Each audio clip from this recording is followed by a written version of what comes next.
When fifth-grade teacher Mackenzie Rivera discovers her brightest student Theo is living in a car with his father, she makes a split-second decision that changes everything. She invites them to stay in her spare room.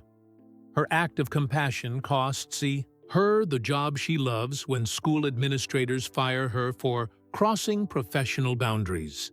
But when a video explaining her situation goes viral, it catches the attention of Formula One champion Lewis Hamilton, who recognizes something deeply personal in her story. Through his foundation, Mission 44, Hamilton steps in to help. Not just Theo and his father, but countless children facing similar circumstances. What no one knows is that Hamilton's passionate advocacy hides a secret connection to their struggle, one he's kept hidden for years. Sometimes, the bravest thing a teacher can do is break the rules. Mackenzie Rivera loved being a teacher. For 6 years, she had taught 5th grade at Pinewood Elementary in Birmingham, England. Her classroom walls were covered with colorful science posters and student artwork. Every morning, she greeted each student with a warm smile and a high five. But today, that smile faded when Theo Jackson walked in. 10-year-old Theo was one of her brightest students. He had dark, curly hair and eyes that lit up whenever they talked about space or math. But for the past 2 weeks, something had changed. His clothes were wrinkled and dirty. His hair looked unwashed, and those bright eyes had dark circles under them.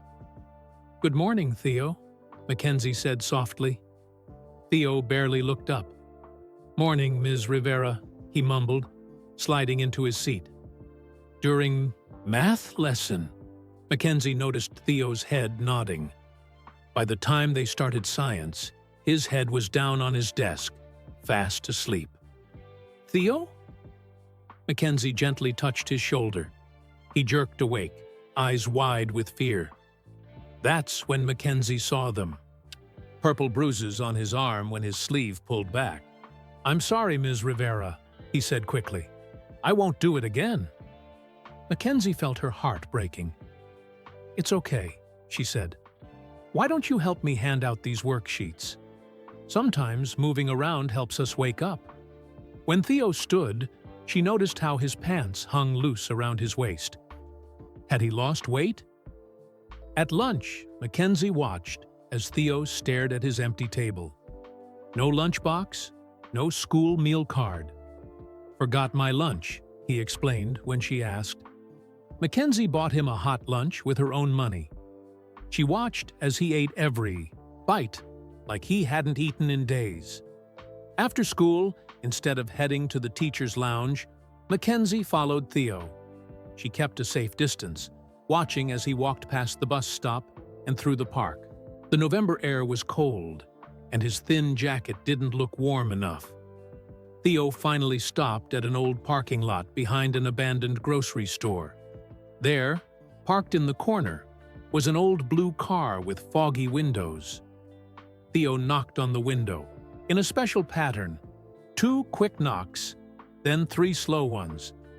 The door opened, and a tired-looking man stepped out. He had the same curly hair as Theo, but his face was thinner, with a scruffy beard. "Hey, buddy," the man said, giving Theo a hug. "How was school?" "It was okay, Dad," Theo answered. Mackenzie stepped out from behind a tree. "Excuse me," she called. The man spun around, pushing Theo behind him protectively. "I'm sorry," Mackenzie said quickly. "I'm Theo's teacher, Ms. Rivera." "James Jackson," the man said cautiously. "Theo's father." Mackenzie glanced at the car. Through the window, she could see blankets piled in the back seat, a small cooler, and some clothes in plastic bags. "Are you living here?" she asked softly. James's shoulders slumped. "Just temporarily," he said. "I lost my job at the Jaguar factory 6 months ago. Hurt my back. Couldn't work for a while. By the time I got better, they'd filled my position." "We had a flat," Theo added. But we couldn't pay rent anymore. I've applied for benefits, James explained, but there's a waiting list for housing. We've been here about 3 weeks. Mackenzie thought about the bruises on Theo's arm.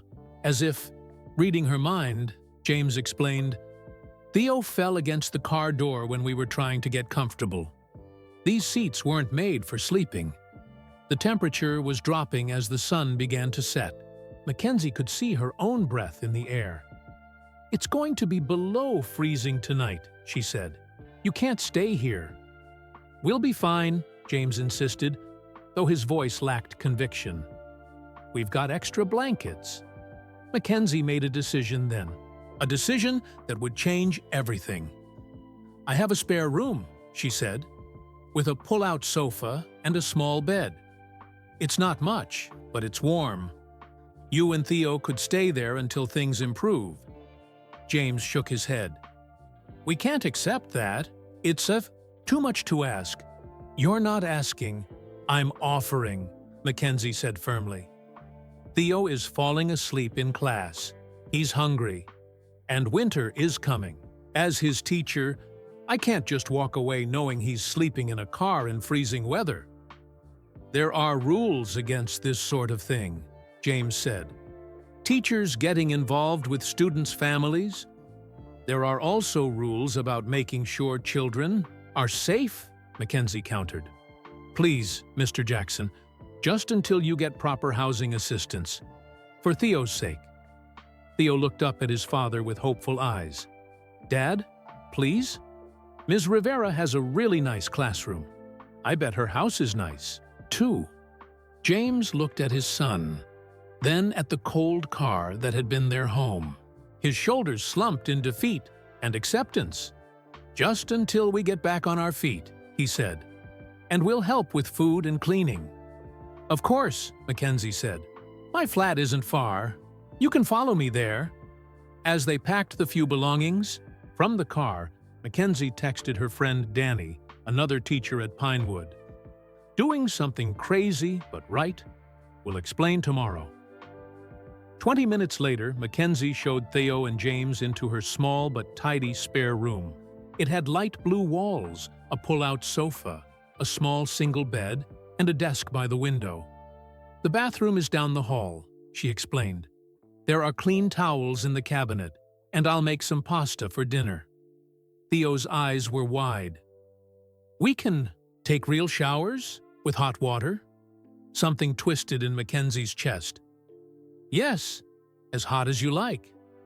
After showing them around, Mackenzie went to the kitchen to start dinner. Her hands trembled as she filled a pot with water. What had she just done? She could lose her job for this. There were proper channels, official procedures for reporting children in need. But those channels were slow. Housing assistance had waiting lists. Child services was overwhelmed. Theo needed help now. While the pasta cooked, she called her sister, a social worker in London. You did what? Her sister exclaimed. I know it's not by the book, Mackenzie admitted. But you should have seen them, Lisa. They were sleeping in a car. Theo had bruises from trying to sleep in the back seat. Lisa sighed. You always lead with your heart, Mac. Look, I'll email you some resources for them tomorrow. Housing assistance, applications, job placement services. But be careful. The school might not understand. I know, Mackenzie said. But I couldn't leave them there. Not with winter coming. After dinner, Mackenzie heard the shower running. Later, she passed by the spare room and heard something she hadn't expected. Laughter. Theo was giggling as his father told him a bedtime story. Sitting at her kitchen table, Mackenzie opened her laptop to research resources for homeless families. Tomorrow, she would help James fill out proper applications for housing assistance. She would contact the school counselor about getting Theo enrolled in the free lunch program. She knew there would be consequences, questions from other teachers, possibly even complaints from parents or the headmaster. But hearing Theo's laughter from the other room, she knew she had made the right choice. Sometimes doing the right thing meant breaking the rules. and Mackenzie was prepared to face whatever came next. Mackenzie woke to the unfamiliar sound of movement in her flat. For a moment, she was confused. Then she remembered. Theo and his father were in her spare room. In the kitchen, she found James, already awake, making tea. "Hope you don't mind," he said. "Wanted to do something useful?" "Not at all," Mackenzie replied with a smile. "Tea is exactly what I need." Theo emerged from the spare room, his hair damp from a shower, wearing the same clothes as yesterday. "We'll need to stop by the car to get your other clothes after school," James told him. Mackenzie hesitated. "I have a washing machine. Why don't you give me what needs washing before we leave?" On the drive to school, Mackenzie went over their plan. "Remember, Theo, we need to be careful about how we explain this at school." "Because teachers aren't supposed to take students home?" Theo asked. "It's complicated," Mackenzie explained. "I want to help you, but some people might not understand." At school, Mackenzie dropped Theo at the playground and hurried to find Danny Patel, her closest friend on staff. "You did what?" Danny whispered when Mackenzie explained the situation in the empty art room. "I couldn't leave them sleeping in a car," Mackenzie said. "It's getting colder every night." Danny ran a hand through her dark hair. "Mac, I understand why you did it, but Whitmore will have a fit if he finds out." Headmaster Gerald Whitmore was known for his strict adherence to rules. He ran Pinewood Elementary like a small business, focusing on test scores and the school's reputation. "I'm trying to help James find proper housing," Mackenzie said. "It's just temporary." "Be careful," Danny warned. "Remember what happened to Mr. Collins when he drove that student home in the storm?" Before class started, Mackenzie visited Ms. Palmer, the school counselor. "I need to get Theo Jackson on the free lunch program," she explained. "His family is experiencing housing insecurity." Ms. Palmer frowned. "Poor child. I'll process it today. Has this been reported to social services?" "His father is applying." "For housing assistance," Mackenzie said carefully. "They're in a safe place for now." The morning went smoothly. Theo seemed more alert after a good night's sleep and a proper breakfast. During lunch, he sat with friends, eating a hot meal from the cafeteria.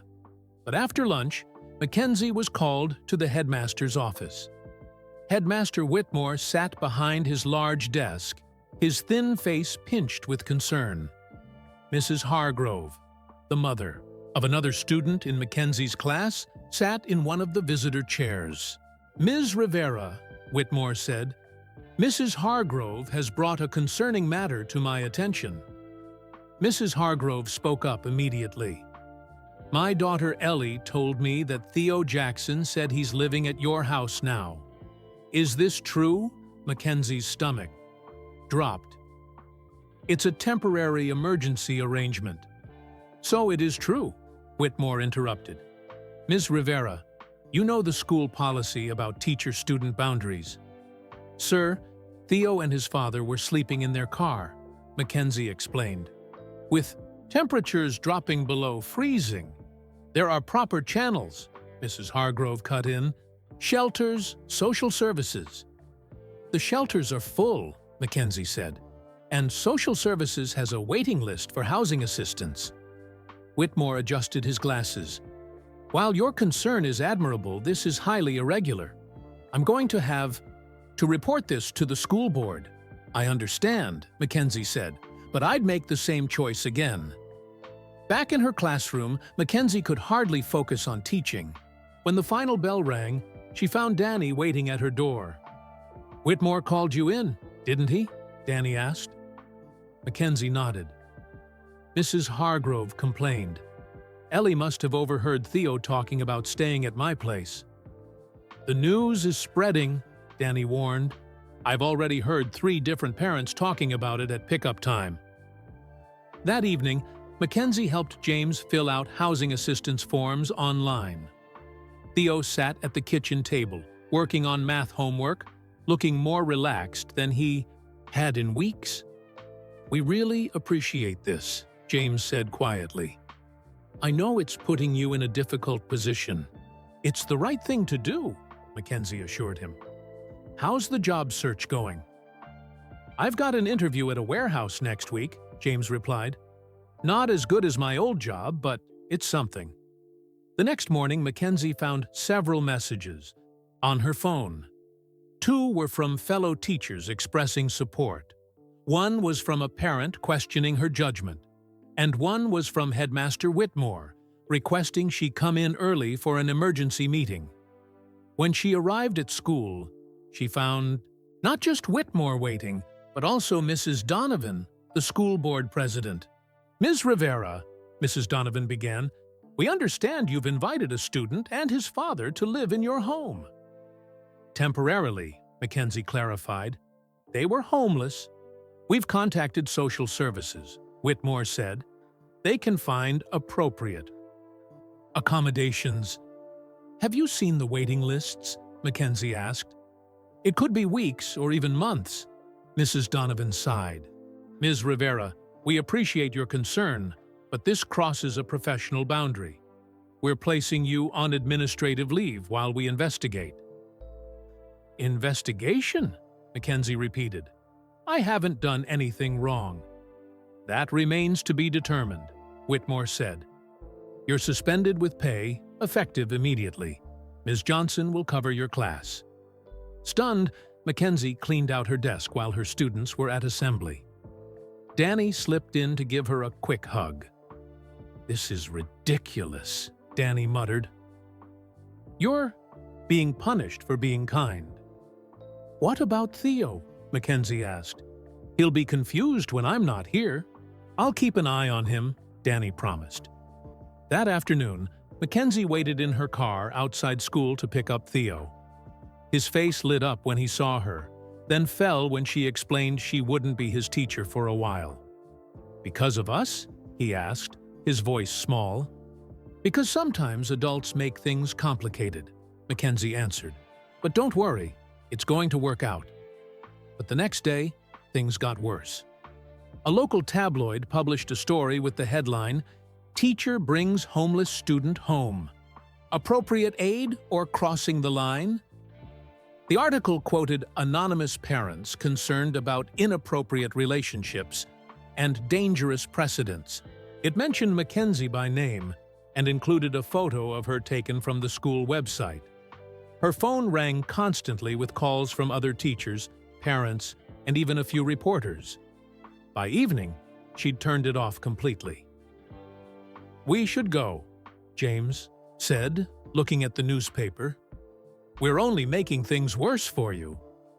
"And go where?" Mackenzie asked. "Back to the car?" "No. We stick to the plan. We'll find you proper housing." 3 days later, Mackenzie was called back to the school. This time, the entire school board was present. On the table in front of them was a thick folder labeled Rivera, M. Professional Conduct Review. "Ms. Rivera," began Mrs. Donovan, "we've reviewed your situation carefully. We've also received numerous calls and emails," added Mr. Bennett, another board member. "Opinion seems divided on your actions." Whitmore cleared his throat. "The fact remains that you invited a student into your home without proper authorization or background checks on the adult accompanying him." "His father," Mackenzie corrected, "and they had nowhere else to go." "There are procedures," Mrs. Donovan said. "Rules that exist to protect both students and teachers." "Sometimes rules need to be broken in emergencies," Mackenzie argued.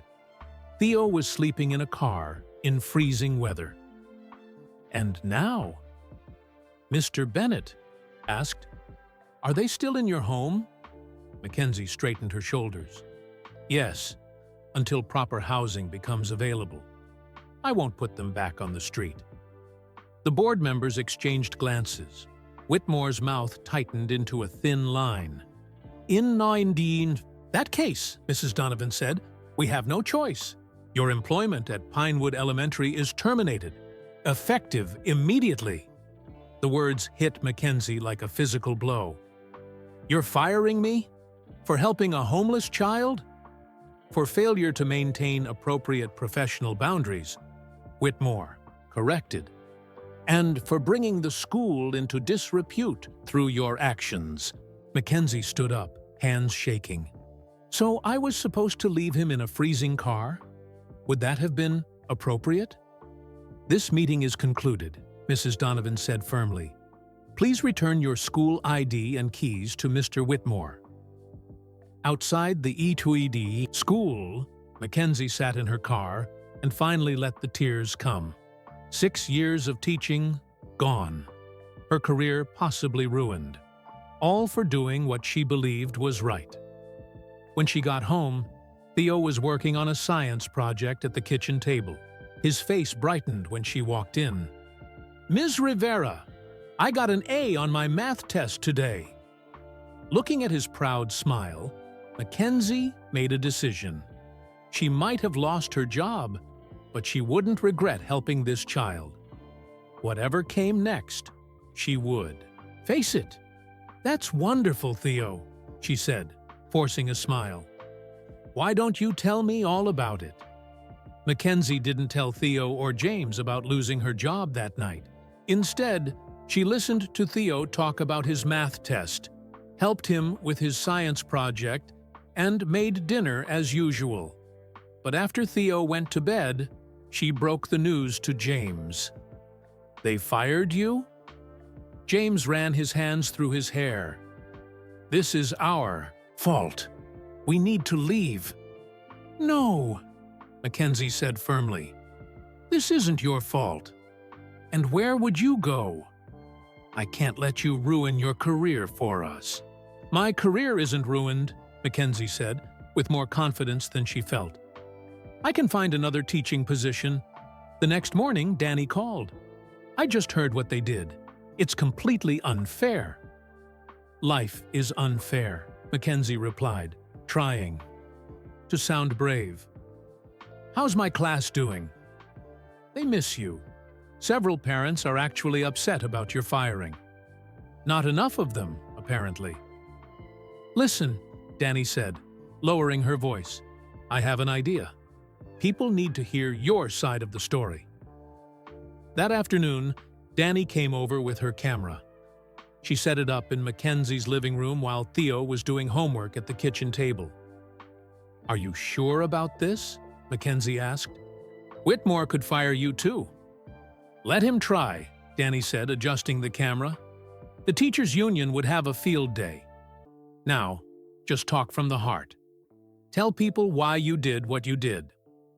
Mackenzie sat on her sofa, feeling awkward as the EBED camera's red light blinked at her.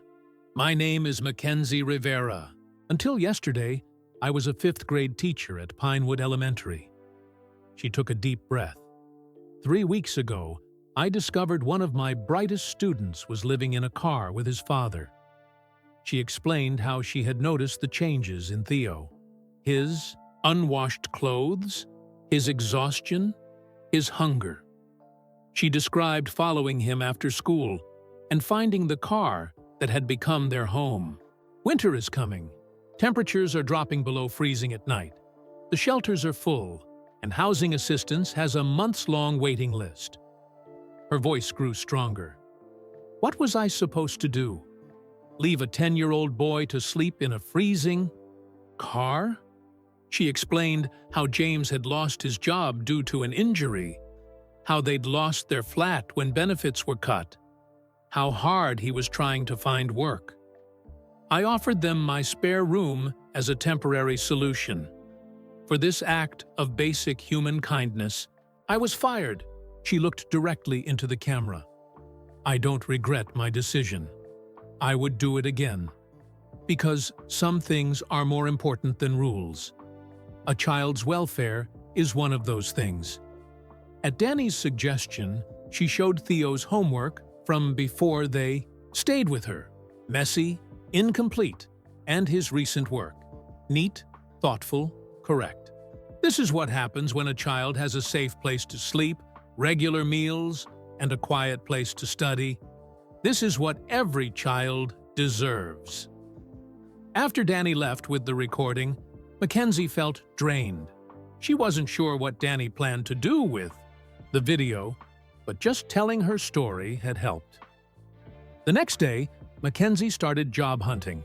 She updated her resume and applied for teaching positions at private schools, hoping they might be more understanding of her situation. James had good news. His warehouse job interview had gone well, and they wanted him to start next week. It didn't pay as much as his old job, but it was a start. "Once I get my first paycheck, we'll find our own place," he promised. "There's no rush," Mackenzie assured him. "Theo is doing so well now." 3 days later, Danny called, sounding excited. "Have you seen it?" "Seen what?" "The video. I posted it last night with the hashtag Chitu Teachers for Humanity. It's gone viral." Mackenzie opened her laptop and found the video on social media. It had over 100,000 views already. The comments section was filled with messages of support. "This teacher is a hero. Shame on that school board. Who fires someone for helping a homeless child?" Local news stations picked up the story. By evening, Mackenzie's phone was ringing constantly with calls from reporters. She declined all interview requests, worried about putting Theo in the spotlight. But the story kept spreading. National newspapers ran articles questioning the school's decision. Education experts debated teacher responsibilities versus system failures in addressing child poverty. A petition demanding Mackenzie's reinstatement reached 50,000 signatures in just 2 days. "This is crazy," Mackenzie told Danny on the phone. "I never wanted all this attention." "People are inspired by what you did," Danny replied, "and angry about how you were treated." The next morning, a courier delivered a large package to Mackenzie's door. Inside were dozens of letters from teachers across the country, sharing similar stories of helping students in need. There were also gift cards for groceries, toys for Theo, and job offers from progressive schools. "People are so kind," James said, looking through the package. "We just need to make sure Theo isn't overwhelmed by all this," Mackenzie replied. But Theo seemed to be handling the attention well. His teachers reported that he was more confident at school, participating more in class discussions. A week after the video was posted, it had reached over 1 million views. Celebrities began sharing it with their followers. A famous author tweeted, "This is what real heroism looks like." A pop star wrote, "Education should be about compassion, not just rules." Then came the share that would change everything.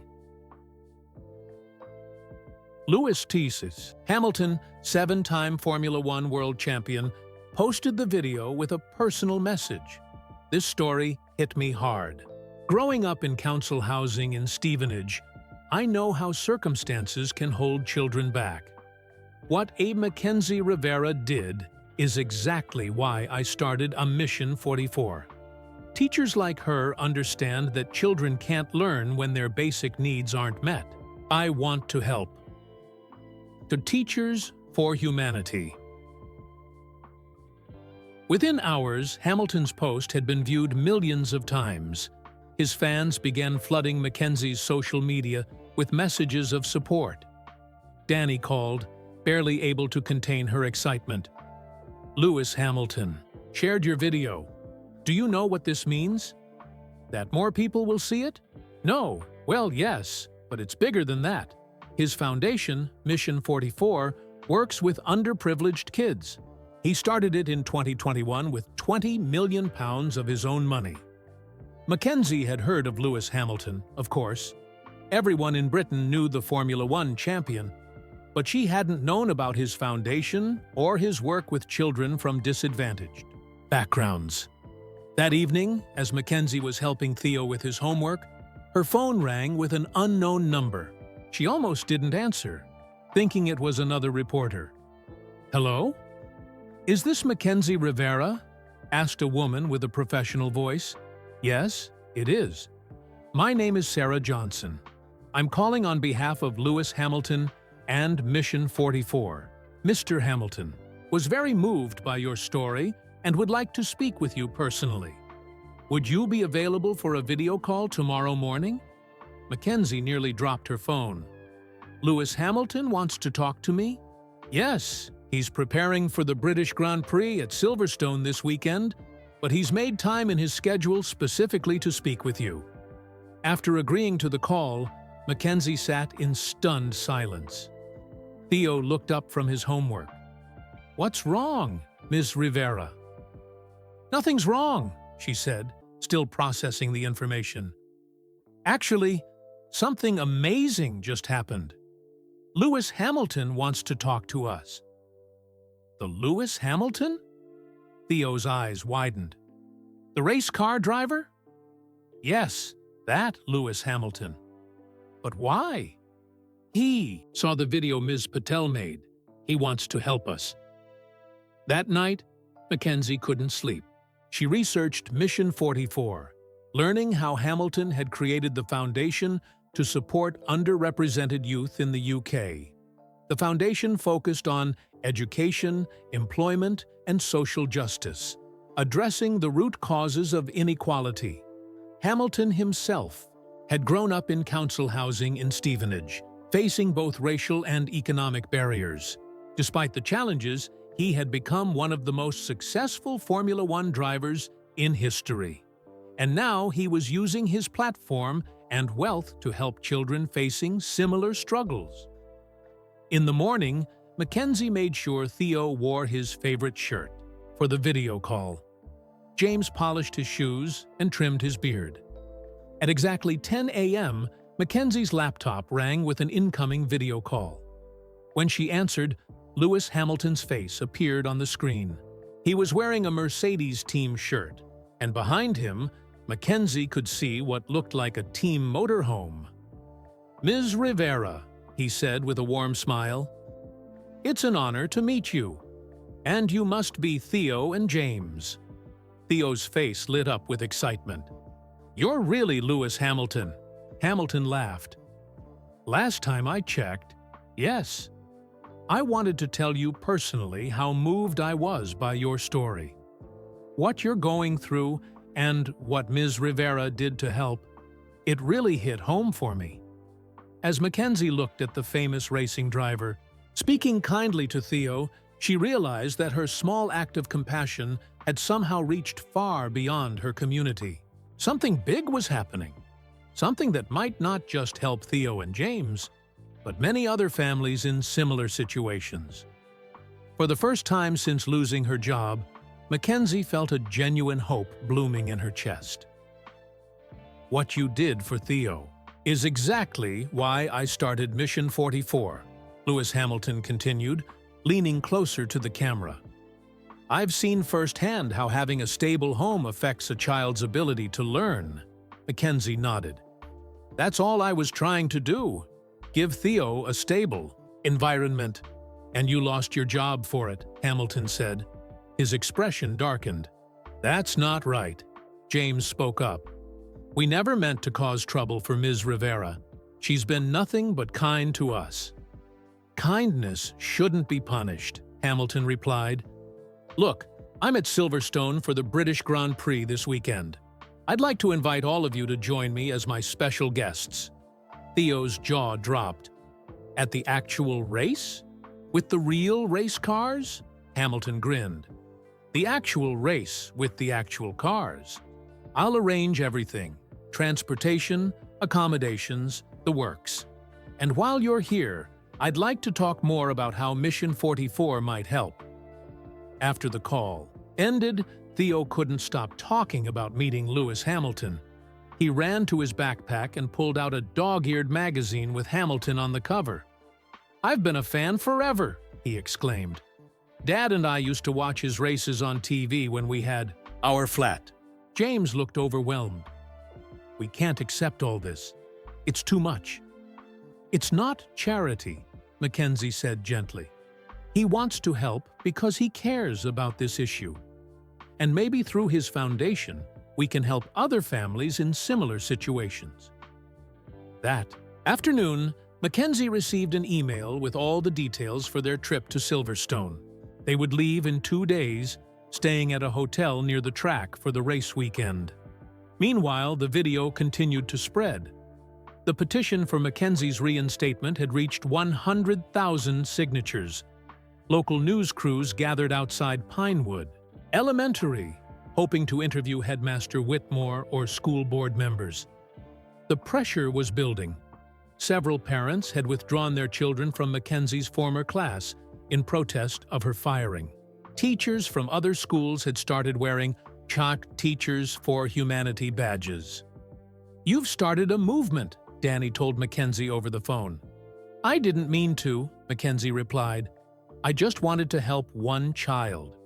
"Sometimes that's how movements begin," Danny said. "One person doing the right thing, inspiring others to do the same."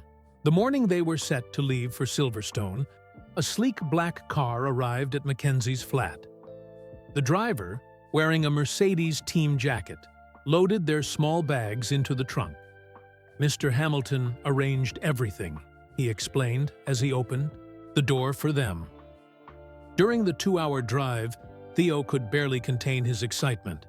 He peppered the driver with questions about the racing team and Silverstone. "Will I get to see the pit lane? What about the garage?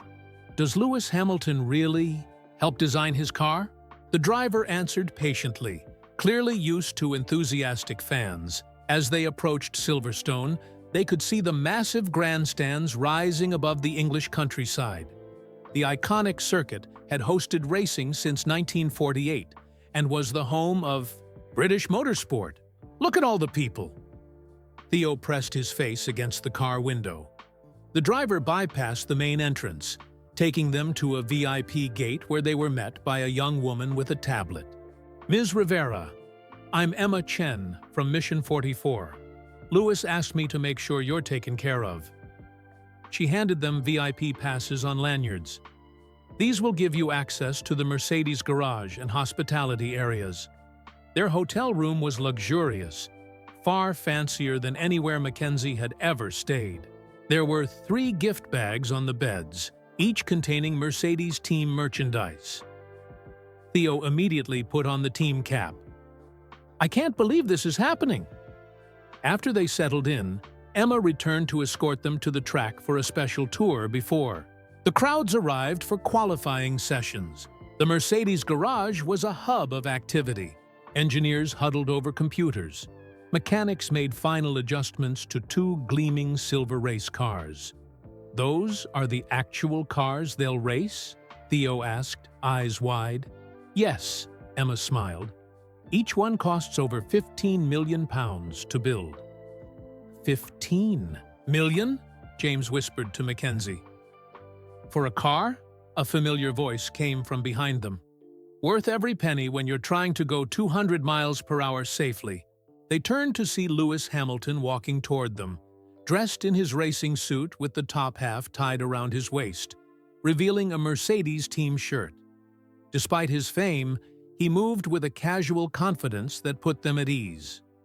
"Welcome to Silverstone," he said, shaking each of their hands. To Theo, he added, "Want to see my car up close?" For the next hour, Hamilton gave them a personal tour of the garage, explaining how the cars worked. He showed Theo the steering wheel with its complex array of buttons. "This is almost like the math we're learning," Theo exclaimed, looking at the data screens. "Exactly," Hamilton nodded. "Racing is all about science and math.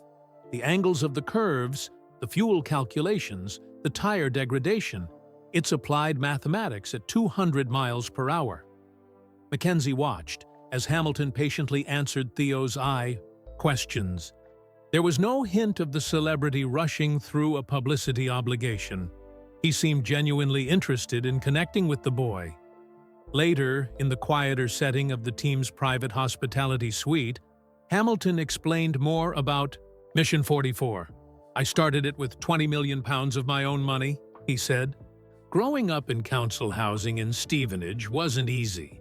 I faced racism, classism, people telling me kids like me don't become race car drivers. He looked at Theo. But I had teachers who believed in me, just like Ms. Rivera believes in you. Hamilton turned to Mackenzie. What you did, opening your home to Theo and his dad, that's the kind of direct action we need more of. But individual teachers shouldn't have to sacrifice their careers to help students in need. The system isn't set up to respond quickly enough, Mackenzie agreed. By the time all the proper channels are navigated, a child could be suffering for weeks or months. That's why I want to help, Hamilton said. Mission 44 has connections with housing associations across Britain. We can get families like Theo's into stable housing faster. James looked up. We don't want special treatment. It's not special treatment, Hamilton interrupted gently. It's fixing a broken system. No child should be sleeping in a car in one of the wealthiest countries in the world. Before they left the hospitality suite, Hamilton had one more surprise. Tomorrow, before the race, I'm holding a press conference. With your permission, I'd like to talk about your situation. Not using your names if you prefer, but highlighting the issue of teacher support for vulnerable students. Mackenzie hesitated. The media attention has been overwhelming already. I understand, Hamilton said. But sometimes you need to use the spotlight to create change. If we can get policymakers talking about this issue, we might prevent another teacher from being fired for showing basic humanity. After discussing it privately, they agreed. Hamilton seemed to genuinely care about making a difference, not just getting good publicity. That evening, back at the hotel, Mackenzie received a text from Danny. Have you seen the news? Headmaster Whitmore is giving interviews, defending the school's decision. He looks terrible. Public opinion is solidly on your side. The next morning, they returned to the circuit for the race. First, they attended Hamilton's press conference in the media center. Dozens of journalists from around the world listened, as the champion spoke not about race strategy or car performance, but about a teacher from Birmingham who had lost her job for helping a homeless student. When we talk about creating pathways for underrepresented groups, Hamilton said, his voice passionate, we need teachers like Ms. Rivera, who understand that children can't learn when their basic needs aren't met. He announced that Mission 44 would be launching a new initiative inspired by Mackenzie's actions, working to bridge the gap between education and housing security for vulnerable students. This isn't just about one teacher or one student, he concluded. It's about recognizing that education doesn't happen in isolation from the rest of a child's life.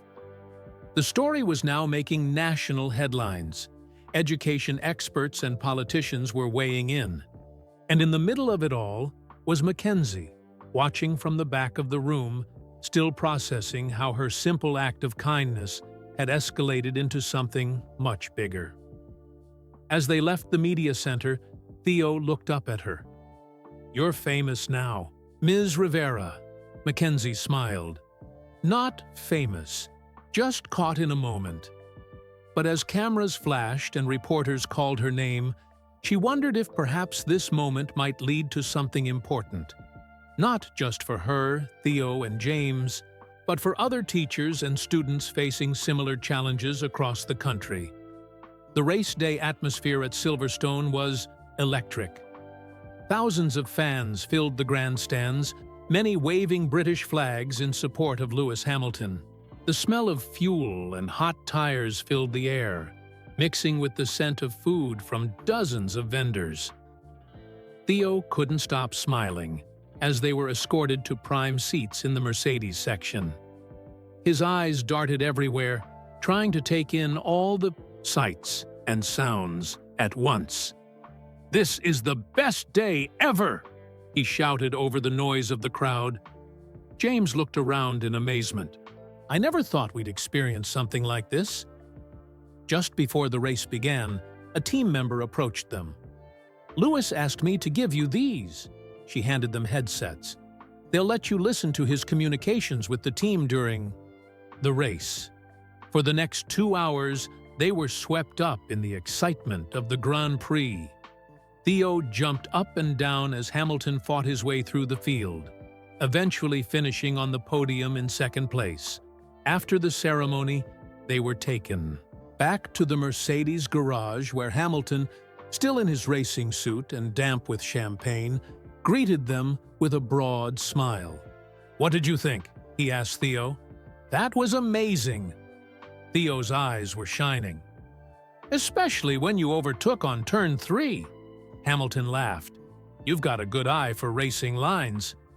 He invited them to stay for the post-race team celebration.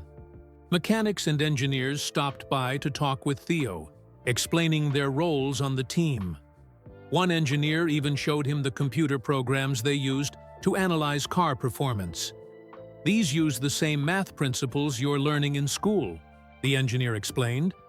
"Angles, speed calculations, friction coefficients." "Really?" Theo asked. "Ms. Rivera taught us about angles last month." Mackenzie watched as Theo confidently discussed math concepts with the engineer. Just a few weeks ago, he had been falling asleep in class, too exhausted from sleeping in a car to focus on learning. The transformation was remarkable. Later, Hamilton took them aside for a private conversation. "I've been thinking about your situation," he said.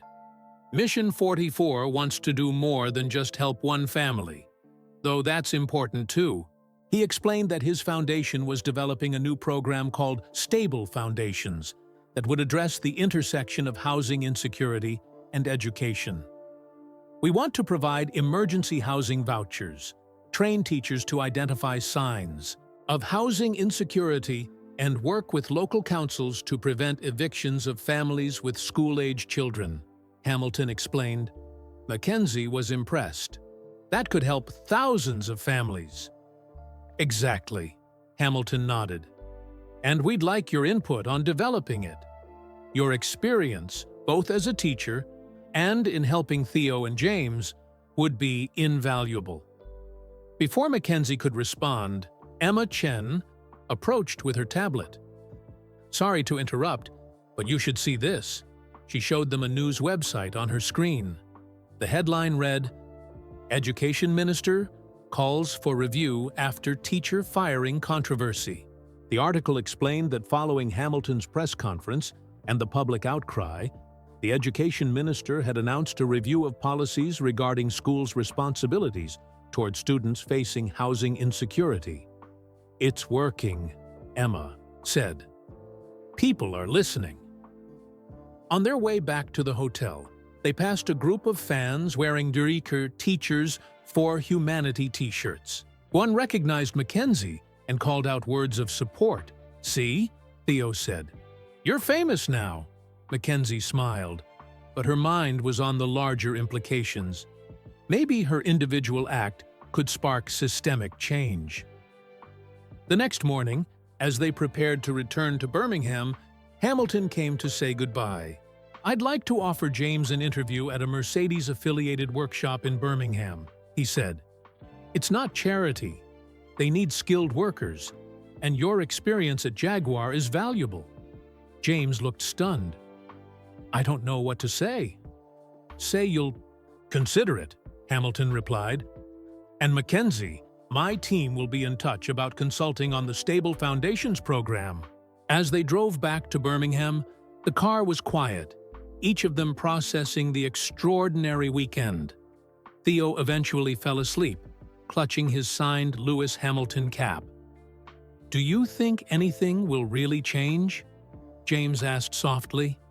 "I hope so," Mackenzie replied. "At the very least, people are talking about these issues now." When they arrived home, Mackenzie's neighbor, Mrs. Thompson, was waiting at the door with a newspaper. "You're on the front page, dear," she exclaimed, showing them the Sunday paper with a photo of Mackenzie standing beside Lewis Hamilton at Silverstone. Inside, Mackenzie found dozens of messages on her phone. Several were from journalists requesting interviews. 2 were from private schools offering teaching positions, and one was from Danny with exciting news.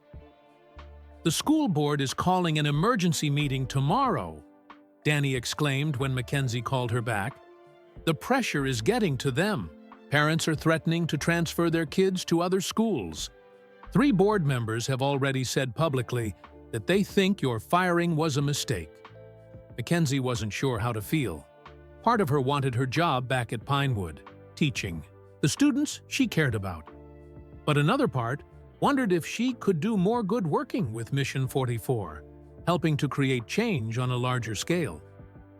The next day, Emma Chen called with news from Mission 44. "We'd like to fast-track the Stable Foundations program," she said. "Lewis is committing £2 million in initial funding and leveraging his corporate partnerships to double that amount.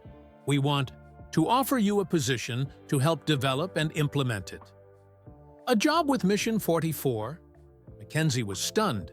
"Yes, you could help train teachers on identifying housing insecurity and work with families in need. Your experience makes you perfect for this role." Meanwhile, James had received a call about the job at the Mercedes-affiliated workshop. They wanted him to come in for an interview that week.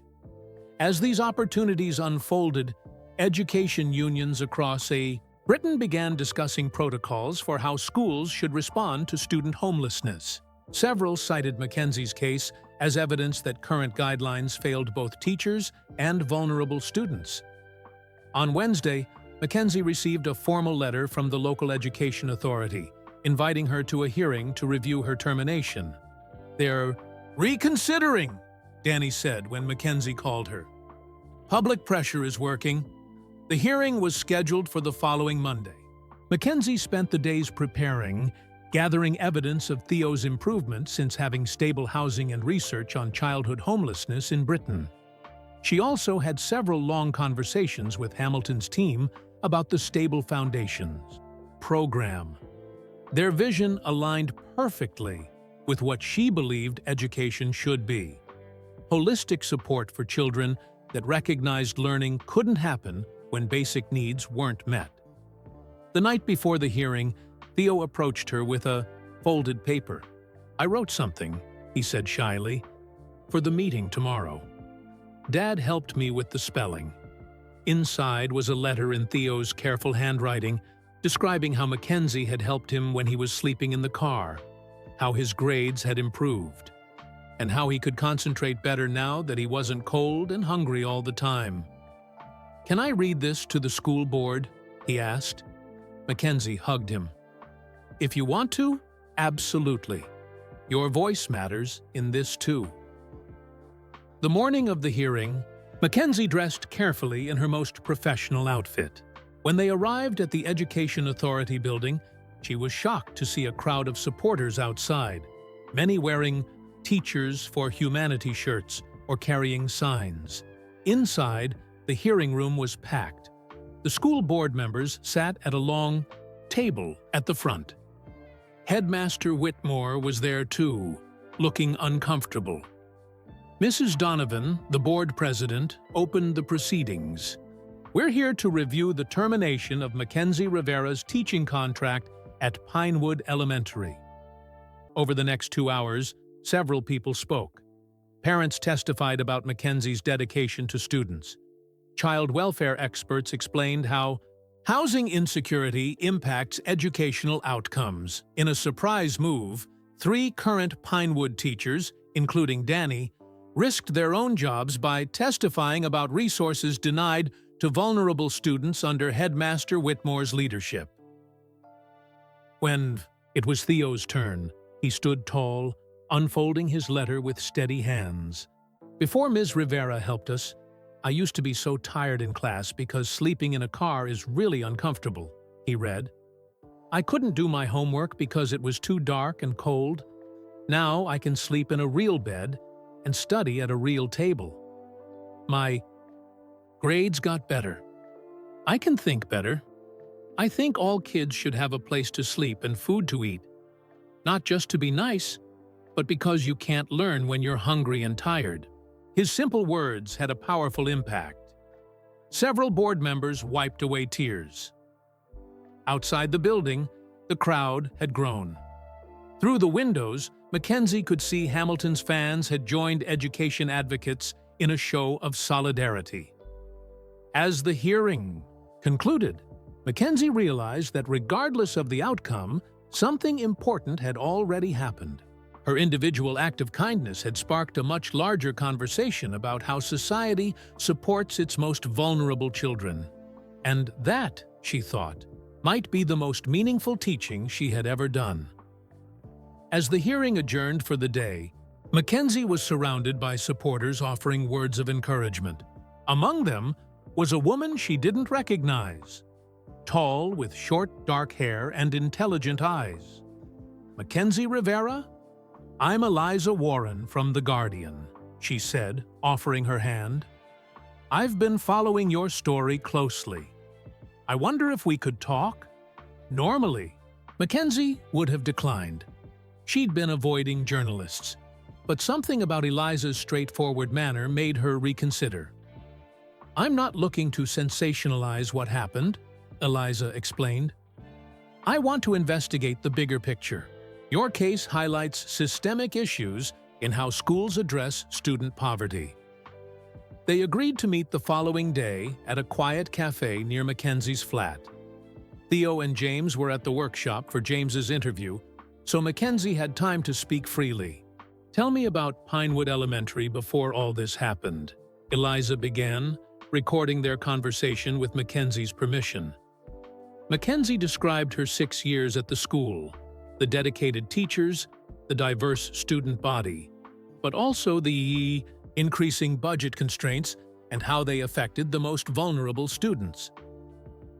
Headmaster Whitmore always prioritized test scores and the school's image, Mackenzie explained. When teachers asked for additional support services for struggling families, he'd say there wasn't enough in the budget. Eliza took detailed notes. "I've been looking into Pinewood's history," she said. "Did you know your school has one of the highest deprivation rates in the district? Yet it receives comparatively less support funding than schools in wealthier areas." This was news to Mackenzie. "How is that possible?" "It's complicated," Eliza said. "But I believe your headmaster may have been turning down certain types of assistance because they would highlight poverty rates at the school, which might affect its reputation and enrollment numbers." The conversation lasted 2 hours. By the end, Mackenzie realized Eliza wasn't just writing about her individual case, but uncovering a pattern of systemic neglect that affected countless children like Theo. Over the next few days, Eliza's investigation expanded. She interviewed former Pinewood teachers who confirmed they had purchased food and supplies for students from their own salaries after official requests for assistance were denied. The local council revealed that budget cuts had forced the closure of the Family Resource Center that previously helped families like Theo's navigate housing and benefit issues. The nearest similar service was now 10 miles away, impossible to reach without a car for families who couldn't even afford bus fare. Eliza also discovered that Headmaster Whitmore had repeatedly declined partnerships with local charities offering after-school meal programs, citing logistics issues and the stigma it might create for the school. When the first part of Eliza's investigation was published in The Guardian, it created another wave of public interest. The headline read, "Beyond One Teacher's Firing, How Schools Are Failing Britain's Poorest Children." The article didn't just tell Mackenzie's story. It placed it in the broader context of austerity measures, education funding cuts, and increasing child poverty across Britain. It included statistics showing that over 120,000 British children were homeless or in temporary accommodation, with devastating effects on their education. Meanwhile, James returned from his interview with hopeful news. "They seemed impressed with my Jaguar experience," he told Mackenzie. "The workshop manager said Lewis Hamilton personally recommended me." 3 days later, James received the call he'd been waiting for. he got the job. It was a permanent position, with benefits and a salary that would allow them to afford their own flat again. "I can't believe this is happening," James said, his voice cracking. "A month ago, we were sleeping in a car." Theo threw his arms around his father. "Does this mean we can get our own place?" "Soon," James promised. "I start next week, and after my first paycheck, we can start looking." "There's no rush," Mackenzie assured them. "You're welcome to stay until you find somewhere suitable." Sit that weekend, the second part of Eliza's investigation was published. This article focused on Headmaster Whitmore's management of Pinewood Elementary. It revealed that, despite his claims of budget constraints, the school had spent considerable sums on cosmetic improvements to impress prospective parents, and on marketing materials highlighting academic achievements. Meanwhile, requests for a dedicated counselor for at-risk students, a breakfast program, and repairs to the heating system in the older classrooms had all been denied or indefinitely postponed. The article included anonymous quotes from current teachers describing how they were discouraged from reporting student welfare concerns that might reflect poorly on the school. One teacher claimed they had been reprimanded for sending too many students to the school nurse, as it created an impression of health issues at the school. The response was immediate. The local education authority announced an official investigation into Headmaster Whitmore's management. Parents demanded answers at an emergency PTA meeting, and the school board, which had so confidently fired Mackenzie, now faced uncomfortable questions about their oversight of Pinewood Elementary. On Monday morning, Mackenzie received a call from Sarah Johnson at Mission 44. "Lewis has been following the Guardian articles," she said. "He's impressed with how this investigation is unveiling the deeper issues. He'd like to speak with you again and meet this journalist, if possible." A video call was arranged for that afternoon. Hamilton joined from his training facility looking serious. "These articles confirm what I've long suspected," he said. "It's not just about individual cases of hardship. There's a systemic failure to support our most vulnerable students." He explained that based on the revelations, Mission 44 wanted to expand the scope of the Stable Foundations program to include accountability measures for schools and training for school boards. "Poverty shouldn't be hidden away like something shameful," Hamilton said. "It should be addressed openly and compassionately." When Eliza joined the call, she and Hamilton discussed how celebrity influence could help pressure policymakers for change. Hamilton offered to use his platform to amplify the findings of her investigation. "People listen to me because I race cars," he said. "I should use that voice for something meaningful." As the hearing at the Education Authority continued, new evidence came to light. Several parents testified that they had approached Headmaster Whitmore about their housing difficulties, only to be told the school wasn't a social services office. The most damaging testimony came from Ms. Palmer, the school counselor, who revealed that she had been instructed to limit the number of welfare referrals she made, regardless of student need. "I was told too many referrals would make the school look bad," she said. "I raised concerns about Theo Jackson's situation weeks before Ms. Rivera intervened, but my report was never forwarded to the proper authorities." This revelation shifted the entire narrative. It wasn't just that Mackenzie had broken protocol. The ATU system itself had failed Theo long before she stepped in. After Ms. Palmer's testimony, Headmaster Whitmore was notably absent from the hearing. Rumors circulated that he had taken emergency leave. That evening, Mackenzie received a call from Danny. "You won't believe what just happened," Danny said, her voice pitched with excitement. "Whitmore has been suspended pending investigation, and the school board is in complete disarray. 3 members have resigned, claiming they weren't given full information before voting on your termination."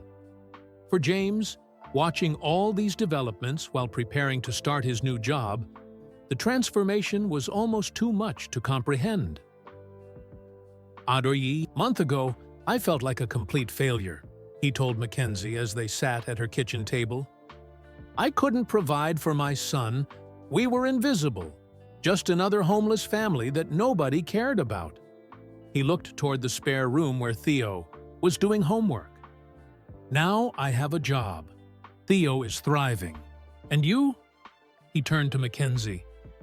"You lost everything trying to help us, but somehow it's turning into this massive change for good."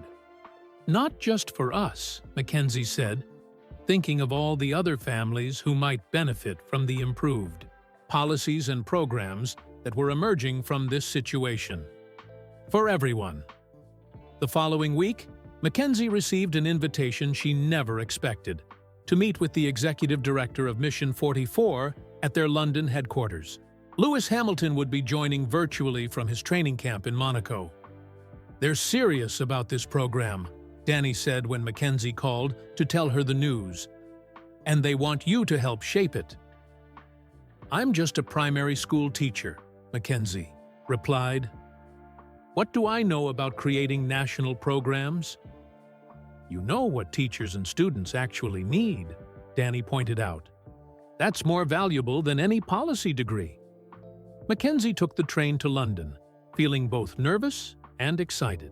The Mission 44 offices were modern and welcoming, with inspiring quotes from Hamilton and photos of children the foundation had helped lining the walls. Dr. Maya Collins, the executive director, greeted Mackenzie warmly.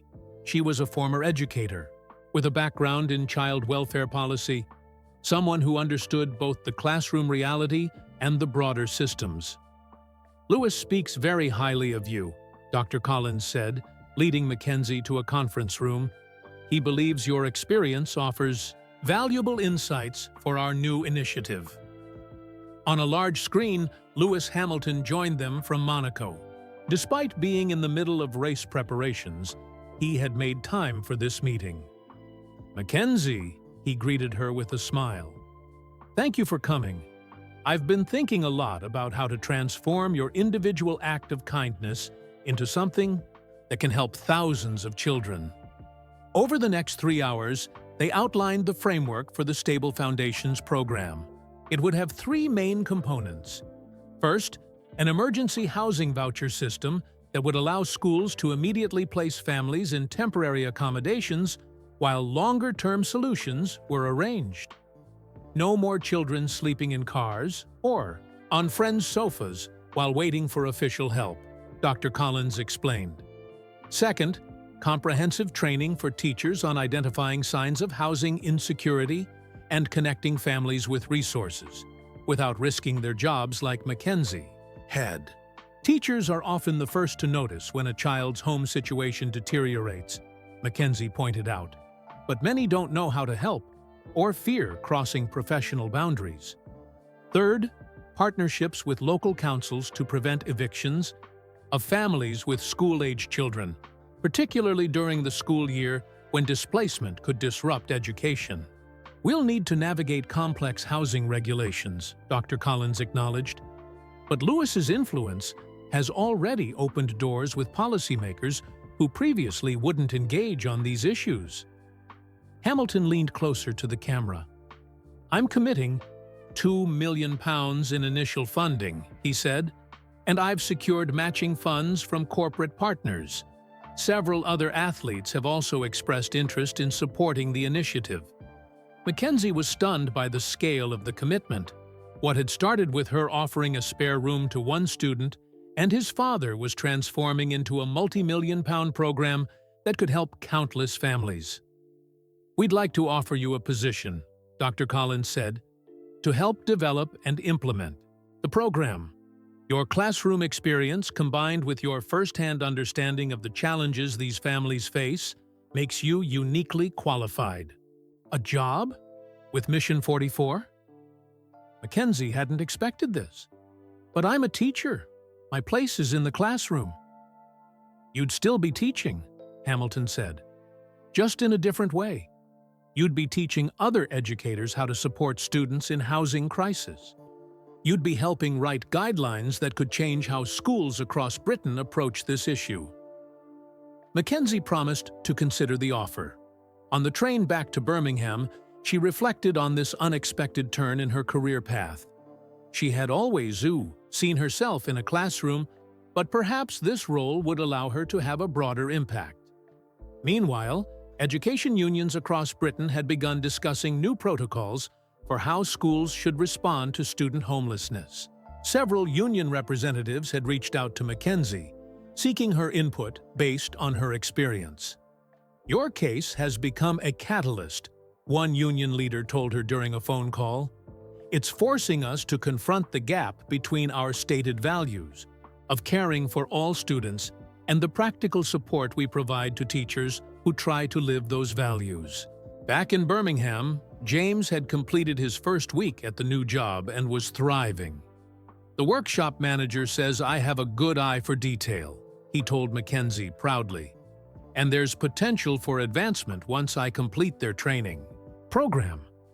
With his first paycheck, James had begun searching for flats nearby. But the rental market was challenging. Many landlords required large deposits and 6 weeks' rent in advance, which was difficult even with his new stable income.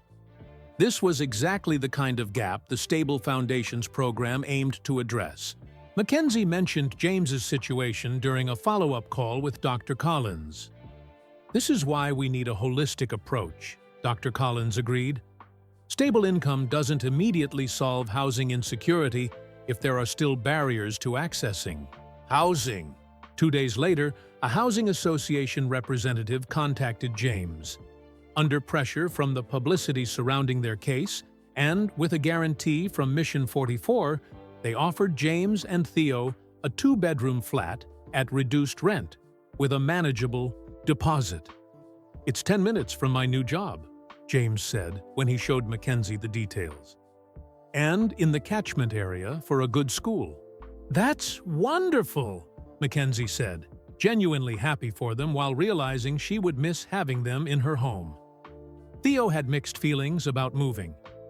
"I like living here with you, Ms. Rivera," he admitted. "I'll still see you all the time," Mackenzie promised. "And you'll have your own room in the new place." That perked him up. "My own room? With space for my books and the model car Lewis Hamilton gave me?" "Absolutely," James assured him. "We'll make it perfect." As James and Theo prepared for this new chapter, Mackenzie faced her own decision about the future. The Education Authority hearing was ongoing, with growing evidence that Pinewood's leadership had systematically failed vulnerable students. There was increasing pressure on the school board to reinstate Mackenzie with an apology and back pay. Several board members had publicly stated that they had made their decision without full information about the circumstances. But now Mackenzie had another option: the position with Mission 44, working to implement the Stable Foundations program nationally. "What are you going to do?" Danny asked when they met for coffee. "I honestly don't know," Mackenzie admitted. "I miss teaching my class, but this opportunity with Mission 44 could help change things for so many children and teachers." Later that week, Mackenzie received a surprise call from Lewis Hamilton. "I wanted to update you personally," he said. "We've secured agreements with 3 city councils to pilot the Stable Foundations program: Birmingham, Manchester, and Glasgow. We're starting with areas that have the highest rates of child housing insecurity." "That's incredible progress in such a short time," Mackenzie said. "Your story has opened doors," Hamilton explained. "It put a human face on statistics that people have been ignoring for years. When I mentioned Theo in meetings with officials, suddenly they're listening in a way they never did before." After the call, Mackenzie sat quietly in her living room, thinking about everything that had happened since that cold November day when she followed Theo and discovered him living in a car. What had begun as one teacher trying to help one student had expanded into something she could never have imagined: a movement for change that was gaining momentum across the country. And somehow, she found herself at the center of it all, with a chance to transform her personal sacrifice into a lasting difference for countless children and families facing the same struggles Theo and James had overcome. Monday morning arrived with gray skies and a light drizzle, typical British, weather that matched the seriousness of the day. The final school board hearing was scheduled for 10 a.m., and Mackenzie woke early, too nervous to sleep. "You don't have to come," she told James over breakfast. "You've got work." "I took the morning off," James replied firmly. "We're in this together. You stood by us when no one else would." Theo was dressed in his school uniform, though he wouldn't be going to class until afternoon. "I want to read my letter again," he said, clutching the paper he had written. They arrived at the local education authority building. They were stunned by the crowd outside. Dozens of people stood in the rain, many wearing "I Preter Teachers for Humanity" t-shirts. Several held handmade signs with messages like "Stand with Mackenzie" and "Children Before Rules." "Ms. Rivera!" Several of Mackenzie's former students rushed forward when they spotted her, followed by their parents. "We miss you," said Lily, a quiet girl who had blossomed in Mackenzie's class. "The substitute doesn't explain math the way you do," added Jamal, another student. Inside, the hearing room was packed to capacity. In addition to the school board members and education authority officials, there were teachers from across the REITs, district, parent representatives, and even a few local politicians who had taken interest in the case. Mrs. Donovan, the school board president, who had initially supported Mackenzie's termination, looked uncomfortable as she called the hearing to order. Headmaster Whitmore was noticeably absent, still suspended pending the outcome of his own investigation. Today, we will hear final testimonies regarding the termination of Mackenzie Rivera's teaching contract, Mrs. Donovan announced, after which the board will make its final decision. The first to speak was Ms. Palmer, the school counselor, who elaborated on her earlier testimony about being instructed to limit welfare referrals. "In 6 years at Pinewood, I've identified at least 35 students experiencing housing insecurity," she said. "In most cases, my hands were tied by policies or discouraged by administration from taking significant action." Next came expert testimony from Dr. Martin Chen, a child welfare specialist. "Housing insecurity has profound effects on educational outcomes," he explained.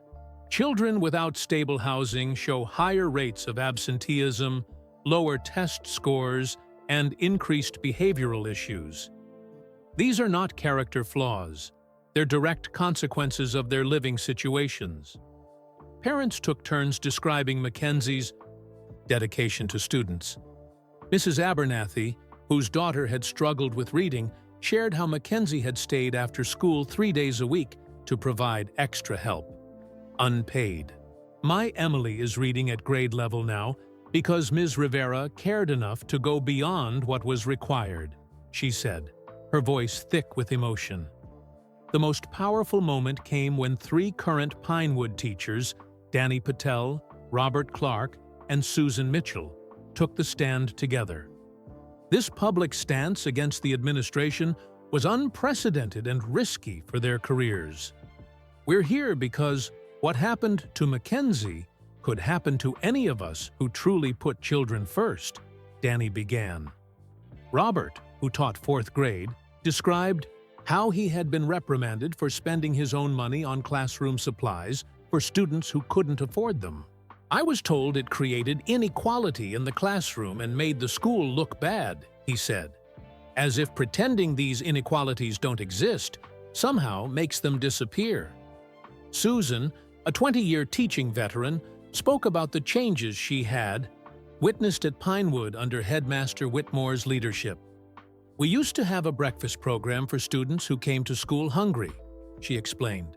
"It was cut 4 years ago to fund new signage and marketing materials. We were told improving the school's image would eventually benefit all students. Meanwhile, children were trying to learn on empty stomachs. Outside the hearing room, the ET demonstration had grown. Through the windows, Mackenzie could see Lewis Hamilton's fans had joined education advocates. Some wore Mercedes team gear alongside Chatka Teachers for Humanity shirts, a striking visual representation of how these two worlds had come together. When it was James's turn to speak, he stood tall, looking more confident than when Mackenzie had first met him. "A few months ago, I was a father who couldn't provide for his son," he said. "Not because I didn't want to work, but because life dealt me a bad hand. One injury, a few missed payments, and suddenly we were living in our car." He described the type shame he had felt, the desperation of watching his son try to do homework by streetlight, and the transformation that had occurred since Mackenzie offered them shelter. "Ms. Rivera didn't just give us a room," he said. "She gave us dignity and hope when the system had failed us. And now, because of her, I have a good job. My son is thriving in school. We're moving into our own flat next week.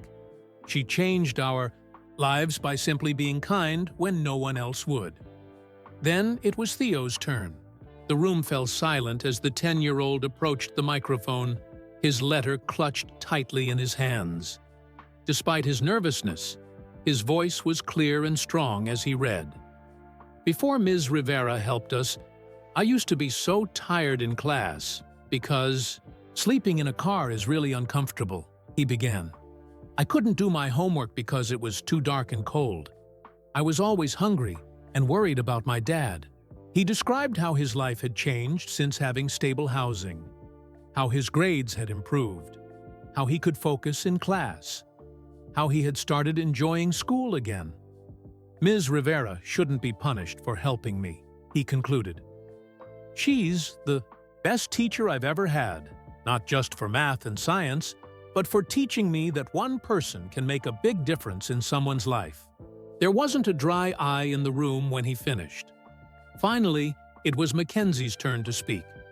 She approached the microphone, looking at the faces of the board members who had fired her just weeks ago. "I became a teacher because I believe education can transform lives," she began. "But I quickly learned that education doesn't happen in a vacuum. Children can't learn when their basic needs aren't met." She explained that while she understood the importance of professional boundaries, there must be room for compassion in extraordinary circumstances. "The night I found Theo and his father living in that car, the temperature was predicted to drop below freezing," she said. "I had to make a choice between following protocol and potentially saving a child from harm. I chose the child. I would make the same choice again." She described how the experience had opened her eyes to the gaps in the system, how the safety nets designed to catch vulnerable families were full of holes. "This isn't just about my job," she concluded. "It's about how we as educators and as a society respond to children in crisis. Do we hide behind rules and procedures while children suffer? Or do we find the courage to do what's right, even when it's difficult?" As Mackenzie returned to her seat, the room erupted in applause. Mrs. Donovan gavelled for order, looking flustered. "The board will recess to deliberate," she announced. "We'll reconvene in 1 hour with our decision." In the hallway during the break, Mackenzie received a text from Sarah Johnson at Mission 44. "Lewis is watching the live stream of the hearing. He says Theo's speech was more powerful than any he's ever given. Whatever happens today, the Stable Foundations program is moving forward. Your position is waiting whenever you're ready." Danny hugged Mackenzie tightly. "No matter what they decide, you've already won," she whispered. "Look at what you've started." Mackenzie looked around at the crowded hallway. Teachers, parents, students, advocates, all there because of a choice she had made that cold November night. Whether she got her job back or not, something important had happened. A conversation, had started. People were listening. And children like Theo might have a better chance because of it. When the board returned from deliberation, the room fell silent. Mrs. Donovan cleared her throat, looking noticeably less confident than before. After careful consideration of all testimony and evidence, the board has reached a decision regarding the termination of Mackenzie Rivera, she announced. We find that while Ms. Rivera's actions did technically violate school policy, they were taken with the best interests of a student in mind during extraordinary circumstances. She paused, adjusting her glasses. Therefore, we have voted to rescind Ms. Rivera's termination. She is offered immediate reinstatement to her teaching position at Pinewood Elementary, with full back pay and benefits. The room erupted in cheers. Theo jumped up, pumping his fist in the air. James squeezed Mackenzie's shoulder. Mrs. Donovan raised her hand for silence. Additionally, the board acknowledges that our policies regarding teacher responses to student housing insecurity are inadequate. We will be forming a committee to develop new guidelines, and we invite Ms. Rivera to serve as a consultant in this process. Outside, the crowd received the news with jubilation. Reporters rushed to get statements from Mackenzie and the board members. Local news crews captured the celebration, broadcasting it across Birmingham and beyond. By evening, the story had gone national again. The headline in The Guardian read, "Teacher reinstated after controversial firing. A victory for compassion." In education, social media exploded with reactions. The hashtag #CharteredTeachersForHumanity became a trending topic as educators across the country shared their own stories of helping students in need, often at personal cost or risk. Lewis Hamilton posted a celebratory message on his social media. "Justice for Mackenzie Rivera. This is just the beginning of changing how we support vulnerable students." Teachers for Humanity, Chapter Mission 44. The next morning, Mackenzie woke to dozens of messages and calls. Among them was an invitation to appear on a national morning show to discuss her experience and the larger issues of child poverty and education. "I'm not sure I'm comfortable with all this attention," she told James over breakfast. "But think of the good you could do by speaking out," he replied. "Your story is helping change how people think about these issues." Mackenzie agreed to a few carefully selected interviews, using each opportunity to shift focus from her individual actions to the systemic problems that had created the situation in the first place. "The real story isn't about me," she told one interviewer. "It's about the fact that over 120,000 British children are homeless or in temporary accommodation. It's about a system that forces teachers to choose between following rules and helping children in crisis." Government statistics on child poverty and homelessness, previously buried in dense reports, began appearing in newspaper headlines and television reports.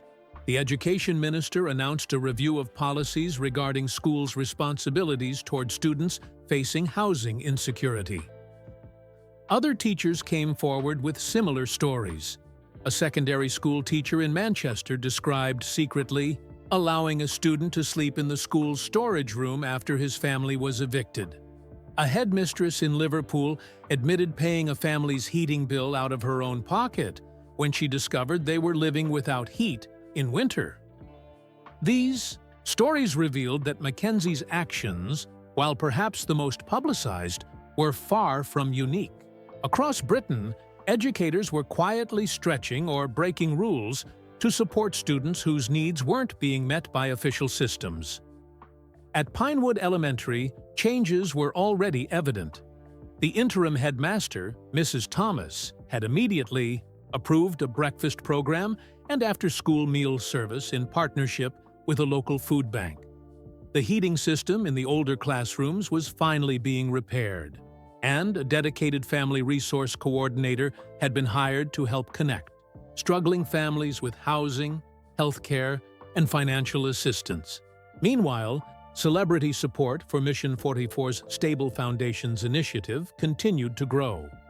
Several business leaders pledged financial backing after Hamilton personally reached out to them.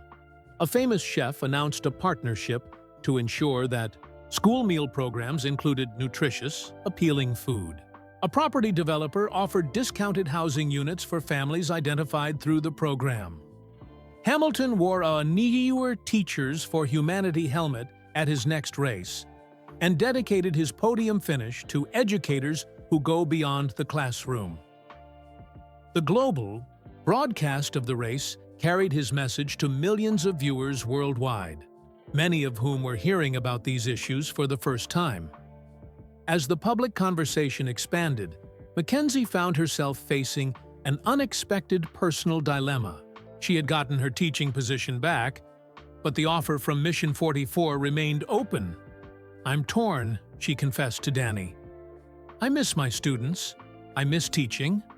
But working with Mission 44 could help change things on a larger scale." "Why not both?" Danny suggested. "Teach part-time and consult with Mission 44 the rest of the week. The best advocates for change are those still working in the system." While Mackenzie considered her options, James and Theo prepared to move into their new flat. The Housing Association, under pressure from the publicity, had offered them a 2-bedroom unit at reduced rent in a well-maintained building near James's new job. "We can't thank you enough," James said as they packed their few belongings. "Not just for the room, but for everything that came after." "I just did what anyone would do," Mackenzie insisted. "But that's the thing," James replied. "Most people didn't. They looked away. You looked closer." Moving day was bittersweet. Mackenzie had grown fond of having Theo and James in her home, but watching Theo's excitement as he explored his own bedroom, setting up his books, his school, supplies, and the model car Hamilton had given him, filled her with joy. "You'll come visit often, right?" Theo asked anxiously. "Of course," Mackenzie promised. "And you can still come to me anytime you need help with homework." That evening, alone in her flat for the first time in weeks, Mackenzie received a call from the education minister's office. They were forming a working group to review policies regarding schools' responsibilities toward students facing housing insecurity, and they wanted her to join as a teacher representative. "Your experience provides valuable insight," the caller explained. "We need people who understand the practical realities, not just theoretical approaches." The next morning, Mackenzie returned to her classroom at Pinewood for the first time since her termination. Her students greeted her with handmade welcome-back cards and enthusiastic hugs. "We saw you on TV," one student exclaimed. "My mom says you're a hero," added another.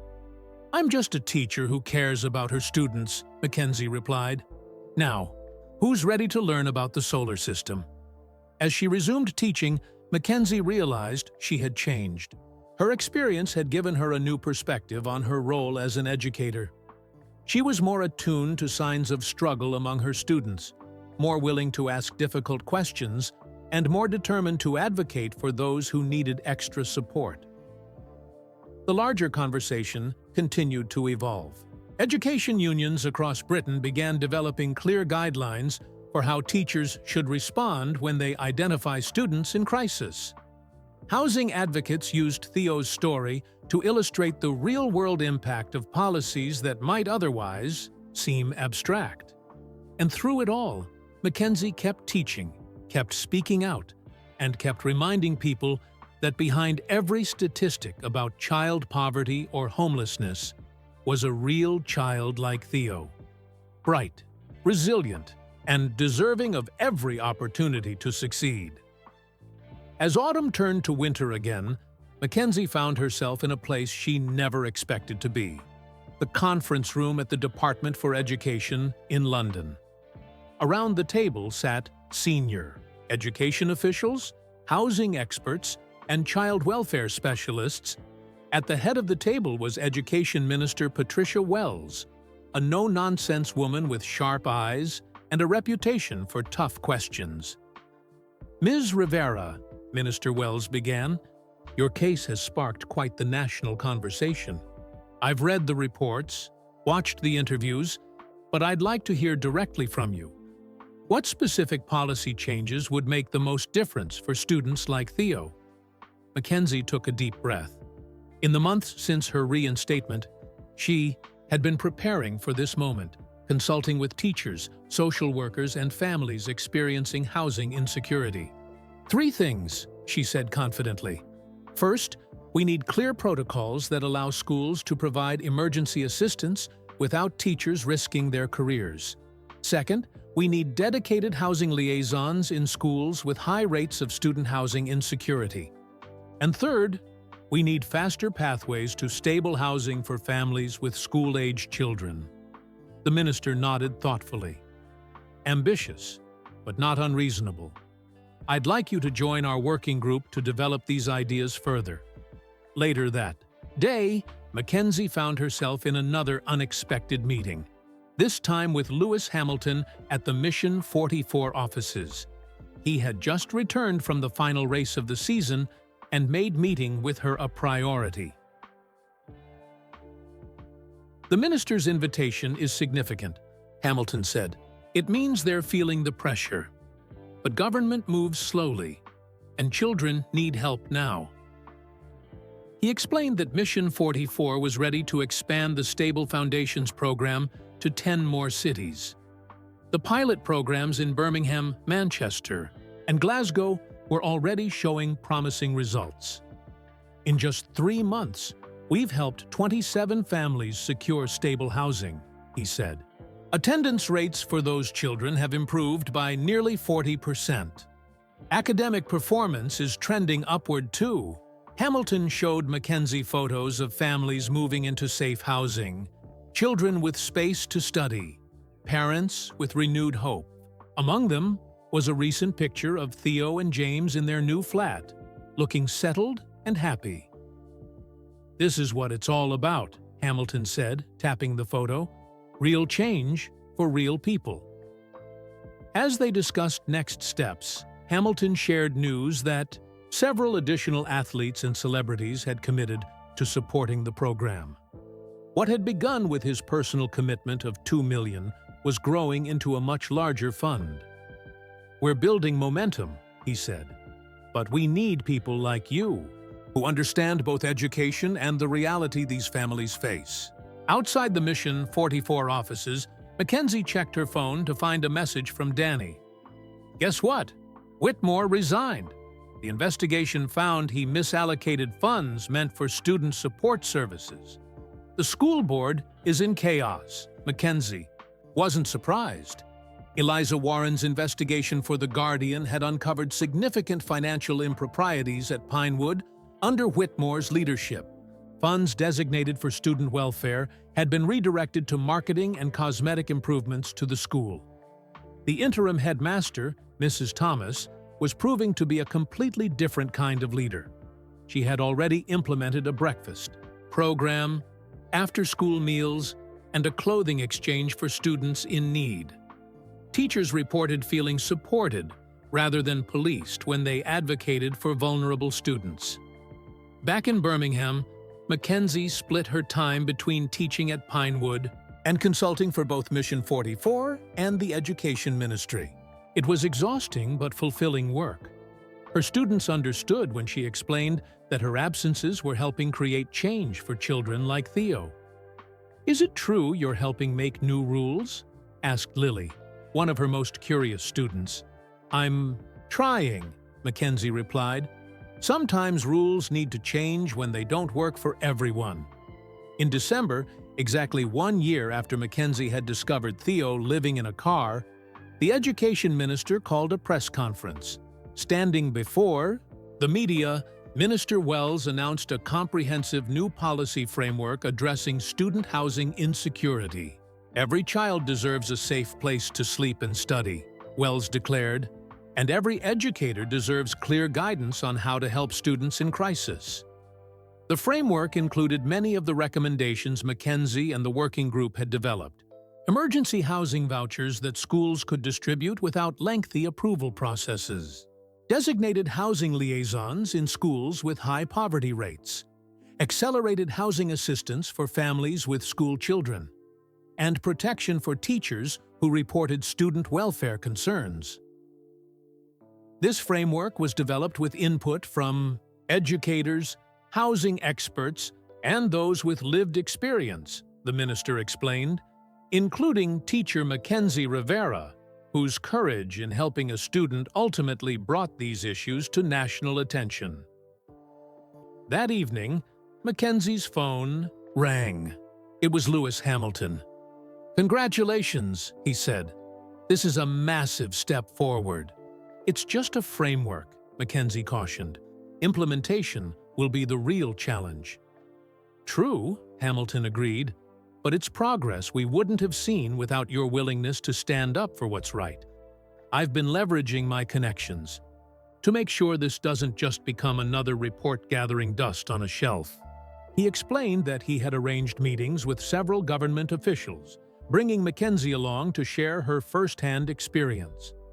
Her concrete examples of how housing insecurity affected classroom learning had made the issue real to policymakers who might otherwise have seen it as just another social problem competing for limited resources. Meanwhile, Headmaster Whitmore faced his own investigation after additional complaints surfaced about his management. Several former teachers had come forward with accounts of being discouraged or even reprimanded for reporting student welfare concerns that might reflect poorly on the school.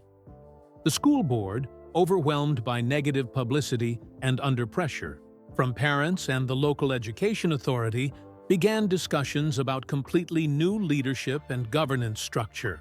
3 of the board members who had voted to fire Mackenzie had resigned, replaced by parents and community members with backgrounds in child welfare and social services. As the winter holidays approached, Mackenzie invited Theo and James for dinner at her flat. Theo arrived with exciting news. He had been selected for a special science program at school. "My teacher says I have a real talent for engineering," he said proudly. "I told her I want to design race cars like Lewis Hamilton's when I grow up." James looked healthier and more confident than when Mackenzie had first met him. His job at the Mercedes-affiliated workshop was going well, with a recent promotion to team leader. "We're doing good," he told Mackenzie as they prepared dinner together. "Really good. I never thought we'd bounce back like this." After dinner, as they shared cake for dessert, Mackenzie faced a difficult decision. She had received job offers from both Mission 44 and the Education Ministry, full-time positions that would require her to leave classroom teaching. "What do you think I should do?" she asked James and Theo. "I love teaching, but these roles would let me help change things on a larger scale." Theo considered the question seriously. "You're the best teacher ever," he said. "But maybe you could be like a super teacher, helping lots of teachers help kids like me." James nodded. "Sometimes the most good you can do is where you can reach the most people." Back at school after the holidays, Mackenzie shared her decision with her class. She would finish the school year with them, then transition to a role splitting her time between Mission 44 and the Education Ministry, helping implement the new policies and training other educators. "But I'll still visit," she promised. "And everything I do in my new job will be because of what I learned from being your teacher." Though her students were sad, they understood. They made her a book of drawings and letters to take to her new office. "So, you remember real kids when you're talking to all those important people." As winter turned to spring, the changes continued. The Stable Foundations program expanded to 15 cities. The Education Ministry's new framework began implementation, with Mackenzie helping develop training materials for schools. Headmaster Whitmore was formally censured by the Teaching Certification Board, preventing him from holding leadership positions in schools again. And throughout it all, Mackenzie remained connected to the classroom, to Theo and James, and to the principle that had guided her from the beginning, that sometimes doing the right thing meant being brave enough to break the rules. 6 months later, Mackenzie stood in front of a classroom, but not her old one at Pinewood Elementary. This room was filled with teachers from across Birmingham, all there for training on the new housing insecurity protocols. The most important thing to remember, Mackenzie told them, is that you are often the first to notice when a student says, "Housing situation changes." The signs can be subtle. A usually neat child coming to school in wrinkled clothes, a student hoarding food from lunch, sudden changes in attendance or performance. She shared Theo's story, with his and James's permission, as a case study. The teachers listened intently, many nodding in recognition of similar situations they had encountered. The difference now, Mackenzie explained, is that you have clear pathways to help these students without risking your job or crossing professional boundaries. She outlined the new emergency response protocols, the housing voucher system that could be activated within 24 hours, the dedicated housing liaisons assigned to high-need schools, the legal protections for teachers who reported housing concerns. After the training, a young teacher approached her. "I have a student I'm worried about," she confessed. "Before today, I wasn't sure what I could do. Now I know exactly how to help her." This was why Mackenzie had accepted the dual role with Mission 44 and the Education Ministry. For every child like Theo, there were dozens more whose teachers wanted to help but didn't know how. Meanwhile, Theo and James had fully settled into their new life. James's position at the Mercedes-affiliated workshop had become permanent, with benefits and opportunities for advancement.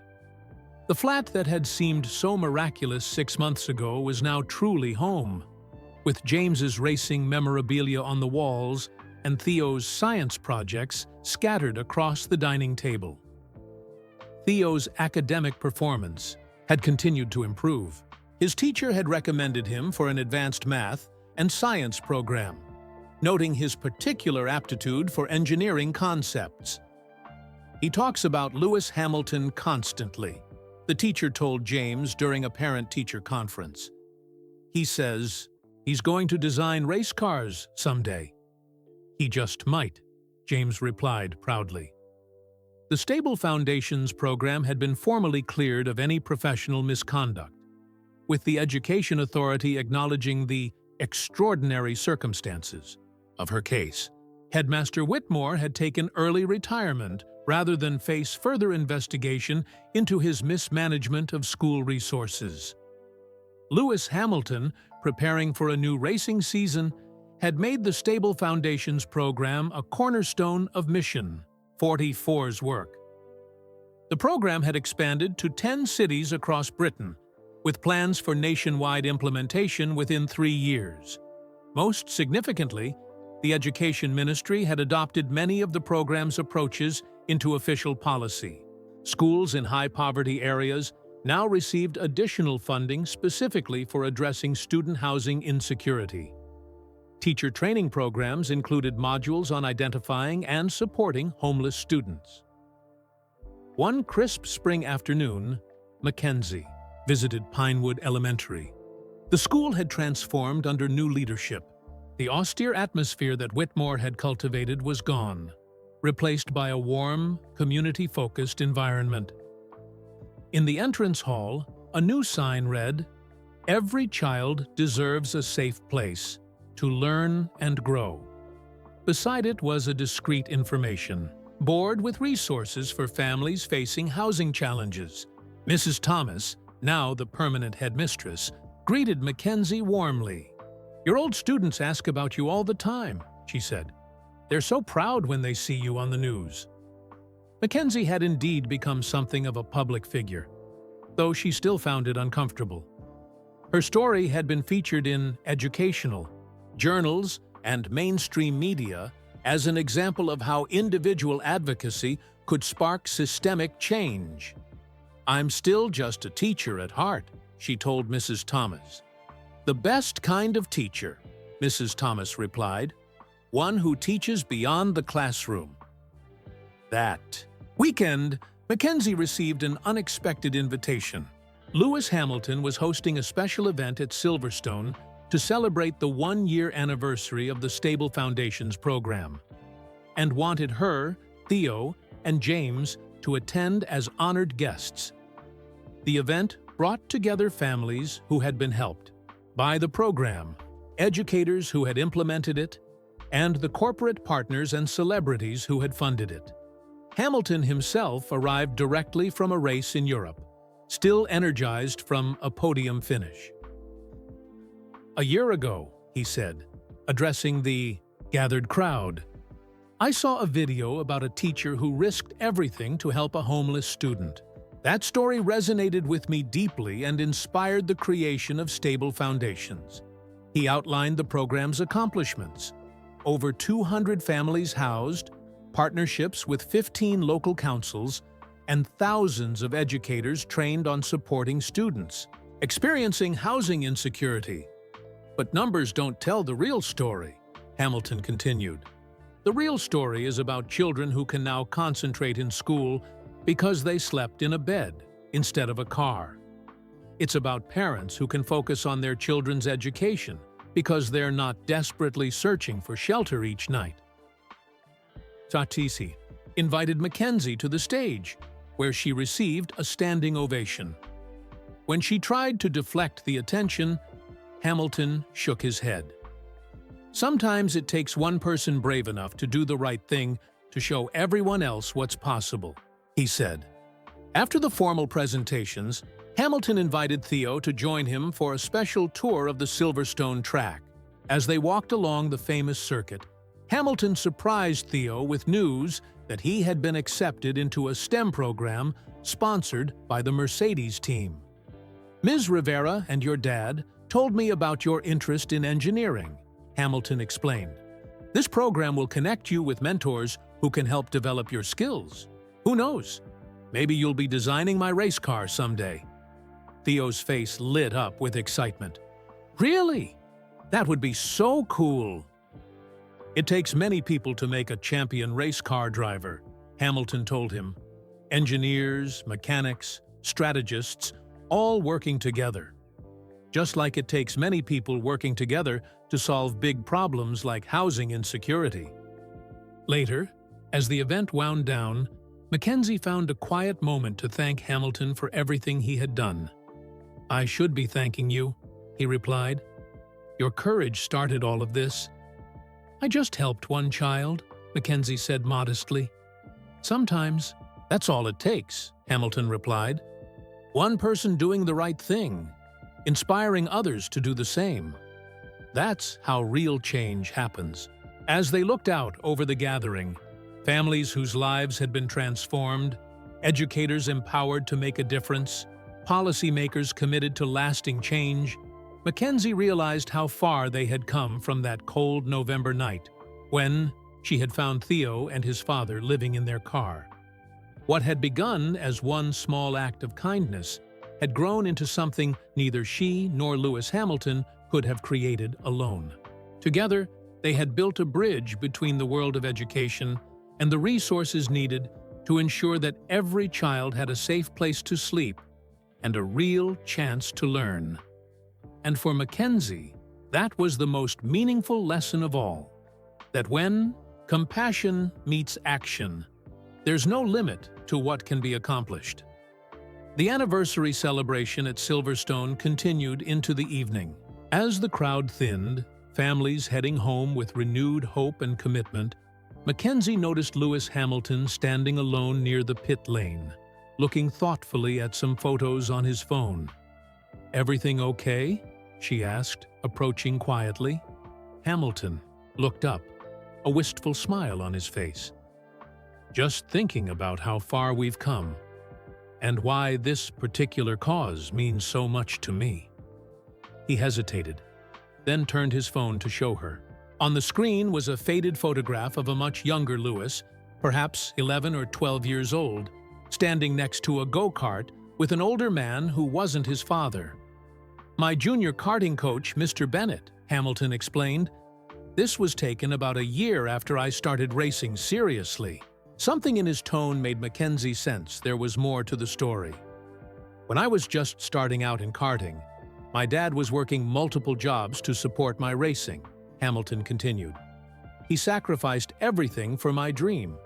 But there was a period when things got really tough. He swiped to another photo, a modest house with a small garage. Mr. Bennett's place. What no one knows is that for nearly 2 months, my family faced eviction from our flat. The racing expenses, even with sponsorships starting to come in, had stretched us beyond our limits. Mackenzie listened, suddenly understanding where this was going. Mr. Bennett found out we were struggling. Without making a big show of it, he offered us his spare room and garage space for my cart until things stabilized. Hamilton's voice grew softer. He just said it was what any decent person would do. Like what I did for Theo, Mackenzie said quietly. Hamilton nodded. Exactly. When I saw your story, when I saw that video of you explaining why you took Theo and his father in, it hit me hard, because someone had done the same for me. Someone had broken the rules to help my family when we had nowhere else to turn. Howard put his phone away, turning to face the racetrack. I've never shared this publicly. My parents are private people, and they were embarrassed by that time in our lives. Even now, only a handful of people know this story. Is that why you created Mission 44? Mackenzie asked. It's part of it, Hamilton acknowledged. Growing up mixed race in Stevenage, dealing with racism in a predominantly white sport, those experiences shaped my commitment to fighting inequality. But this personal experience with housing insecurity, it showed me how quickly things can fall apart for hardworking families and how much difference one person's kindness can make. They walked slowly along the empty track, their footsteps echoing in the quiet evening air. The night I saw your video, Hamilton continued, I wasn't just watching a news story. I was seeing my own history reflected back at me. What you did for Theo, Mr. Bennett once did for me. That's why I reached out immediately. That's why I was so determined to help. Mackenzie was stunned by this revelation. The world knew Lewis Hamilton as a 7-time Formula One world champion, a global sports icon worth hundreds of millions. The idea that he had once faced housing insecurity seemed almost impossible to reconcile with his current life. Does Theo know this story? She asked. Hamilton shook his head. You're the first person I've told outside my immediate family and closest friends. But I think it might help him to know, to understand that circumstances don't define your future. It would mean the world to him, Mackenzie agreed. But why keep it private all these years? Your story could inspire so many children. Hamilton considered this. Pride, partly. My parents worked so hard to give me every opportunity. I didn't want that period of struggle to overshadow their incredible sacrifices. And in racing, especially when I was starting out, any sign of vulnerability could be used against you. He paused. But maybe it's time to be more open. Not with all the details, but with the truth that my path wasn't always smooth. That I understand firsthand what programs like Stable Foundations mean to families in crisis. They had reached the famous Silverstone finish line, painted on the track. Hamilton stopped, looking down at the line that had marked so many significant moments in his career. Success isn't just about talent or hard work, he said thoughtfully. It's also about who's there to catch you when you fall. Mr. Bennett caught my family when we were falling. You caught Theo and James. And now, through Mission 44, we're trying to create systems that catch others before they reach that breaking point. The next morning, At a smaller gathering for families directly involved with the Stable Foundation's program, Hamilton shared his story, not to the press or for publicity, but to the parents and children who were experiencing similar struggles to what his family had faced. "I stand before you not just as a Formula One champion," he told them, "but as someone who knows what it means to worry about where you'll sleep at night. Someone whose family once needed the same kind of help this program provides." The room was silent as he described, in simple terms, appropriate for the children present, how his junior karting coach had provided housing for his family during a difficult time. "That experience taught me that sometimes success depends on having a safe place to sleep, to study, to dream," he concluded. "That's what we're trying to provide through Stable Foundations, not just housing, but the stability children need to focus on their education and their futures." Theo, sitting between Mackenzie and his father, listened with wide eyes. Afterward, he approached Hamilton shyly. "You really lived with your coach? Like how we lived with Ms. Rivera?" Hamilton knelt down to Theo's level. "Exactly like that. And look where I ended up. That's why I believe in you, Theo. Because I know what's possible when someone cares enough to help." On the train ride home, Theo was unusually quiet, processing what he had heard. Finally, he looked up at Mackenzie. "Lewis Hamilton was homeless too," he said. "And now he's the best race car driver in the world." "That's right," Mackenzie nodded. "So, I could be anything I want, even though we lived in a car?" "Absolutely anything," James affirmed, putting his arm around his son's shoulders. For Mackenzie, Hamilton's revelation had added another dimension to the work they were doing. It wasn't just about creating systems and policies, it was about preserving dignity and potential during periods of crisis that could happen to anyone. As their train sped through the English countryside, Mackenzie thought about the chain of compassion that had brought them all to this point. Mr. Bennett helping young Lewis and his family, Lewis creating Mission 44 with his success, Mackenzie helping Theo and James, and now all of them working together to help countless other families. The hidden truth behind Lewis Hamilton's passionate advocacy wasn't just a personal anecdote, it was proof of what Mackenzie had always believed, that small acts of kindness could change lives in ways that might never be fully known or measured. And perhaps that was the greatest lesson of all, that behind every success story, there might be a moment when someone chose compassion over caution, connection over rules, humanity over systems. A moment when someone like Mr. Bennett or Mackenzie herself decided that helping a child was worth any risk.